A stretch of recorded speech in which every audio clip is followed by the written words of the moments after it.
सरकारों को ये बात समझ में नहीं आ रही है कि नशा से क्या हो रहा है, कितना पतन हो रहा है, कितना समाज का पतन हो रहा है। सरकार को अभी तक समझ में नहीं आ पा रहा है कि ये आ जाता तो भारत देश को नशा मुक्त घोषित कर देती। टैक्स से जितना फायदा नहीं हो रहा उतना घाटा हो रहा है। नशा से अपराध बढ़ रहे हैं, रेप की घटनाएं बढ़ रही हैं, चाहे तोड़ फोड़ की वारदातें हो रही, बहुत नुकसान हो रहा है उसके कारण, नशे के कारण तो भी, और घरों के घर बर्बाद होते चले जा रहे हैं। पर सरकार को अभी तक नहीं आ रही।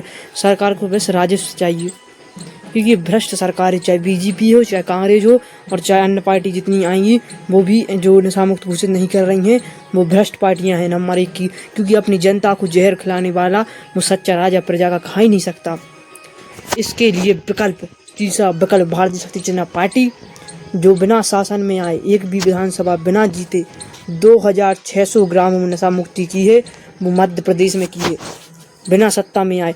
क्यों गांव जाके लोगों को समझाया कि आपने इस गांव में नशा मुक्ति कीजिए। जो आपके गांव में अवैध शराब बिक रही, तो जो अवैध शराब बेचते थे वो भी सहमत हुए, हम अवैध शराब आज से नहीं बेचेंगे, और उन गांव में जाके नशा मुक्ति है। 2600 गाँव में नशा मुक्ति हुई, और 2700 से अधिक नशे की खेपे पकड़ी पूरी जगह, पूरे मध्य प्रदेश में, छत्तीसगढ़ में, उत्तर प्रदेश में, पूरे भारत देश में पकड़ी गई अवैध शराब पकड़ी।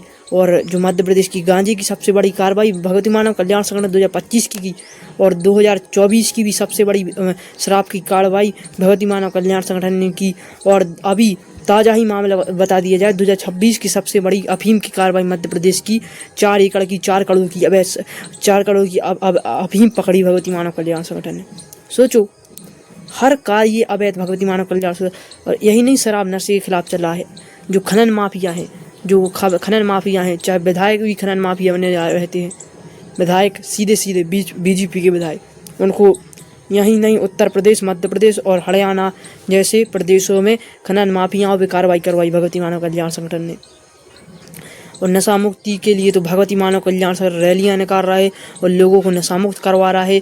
कम से कम अभी तक पूरे देश में 1 करोड़ लोगों को नशा मुक्त करवा चुका है। 29 राज्यों में, पूरे विश्व में 1 करोड़ लोगों को नशा मुक्त कर चुका है पूरे विश्व में।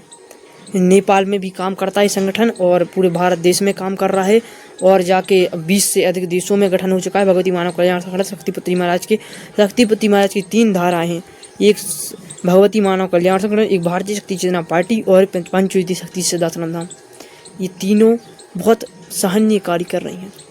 तो आपके लिए बता दिया जाए, जैसे भारतीय शक्ति चेतना भगवती मानव कल्याण संगठन ने जो कार्य किया है, आज सरकार है क्या, कोई सामाजिक संगठन ने इतना बड़ा कार्य नहीं किया। और इतना बड़ा कार्य 2600 ग्राम नशा मुक्ति बिना शासन प्रशासन की लिए ज़्यादा सोचिए, गांव की सहमति के, और इतनी अवैध शराब भगवती मानव कल्याण संगठन के अलावा किसी सरकार ने नहीं पकड़वाई है, मतलब किसी सामाजिक संगठन ने नहीं पकड़ाई है 2600 नशे की खेपें। जय हिंद, जय भारत।